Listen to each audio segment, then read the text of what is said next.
What if I told you that the health issues you were having with your heart had nothing to do with physiology or your heart at all? So, the body is always speaking to you, and there is always a deeper meaning behind the physical illnesses that you're experiencing. The symptoms tell you things, the particular parts of your body tell you things, and one of the things that you have to pay attention to when you're trying to understand the messages that the body is sending is what those parts of your body do for you in life, right? Like, what is their function? So when you're having problems with your heart, whether it's heart disease, high blood pressure, low blood pressure, anything like that, you really have to start to think about, what does the heart do? And so the heart pumps blood through your body, and blood gives you life. And so what could that be telling you about the flow of life in your experience? So just the other day, I actually had a client who did a QHHT session, and she had what she referred to as a clotting disorder. So I believe it wasn't that the blood wouldn't clot, it was that the blood was too thick. So the message that her body was trying to send her was that she needed to slow down and experience life. And that's the same with so many of the messages from the heart and from the blood. So it was just, she needed to slow down, stop, and smell the roses and enjoy life. And when you think about it, the fact that the blood was so thick, having trouble moving through her system, sluggishness, right? Like, that's how you can think of it. The sluggishness of the blood wanted her to slow down and experience life.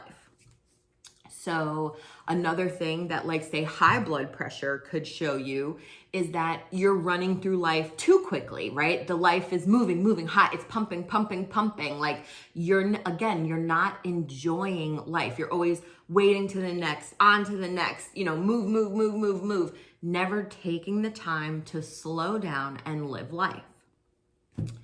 Another thing that the heart can show you is if you, say, have like a heart attack, it just becomes too much.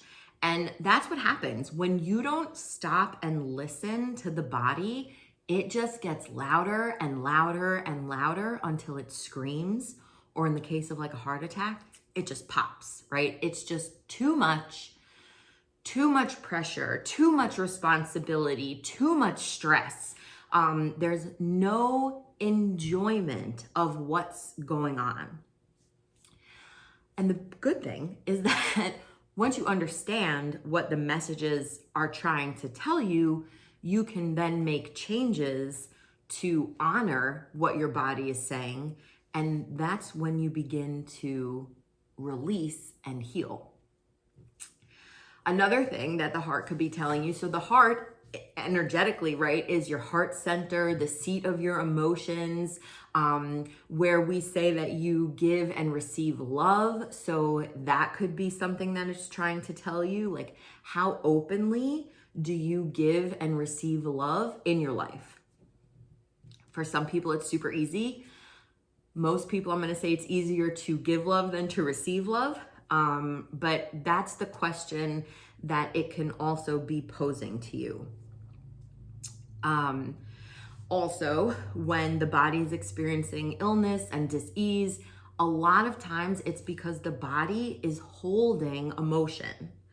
Now, a lot of times the heart can hold things like grief, sadness, guilt, resentment, loss, all of those things. They get stuck in the heart, and it makes it difficult for us to trust people. It makes it difficult for us to trust ourselves. And so you really just have to start tuning into the body to understand what the body is trying to tell you, so that you can receive the message and then let the body know, I got it, and then make the changes that coincide with what the body was trying to tell you. So practice tuning into the body. Your body is always speaking to you. Just have to start to understand the language that it uses. So Let me know what your body says to you. Let me know in the comments if any of this resonated, if it made sense, and be sure to subscribe and follow along for more messages from the body.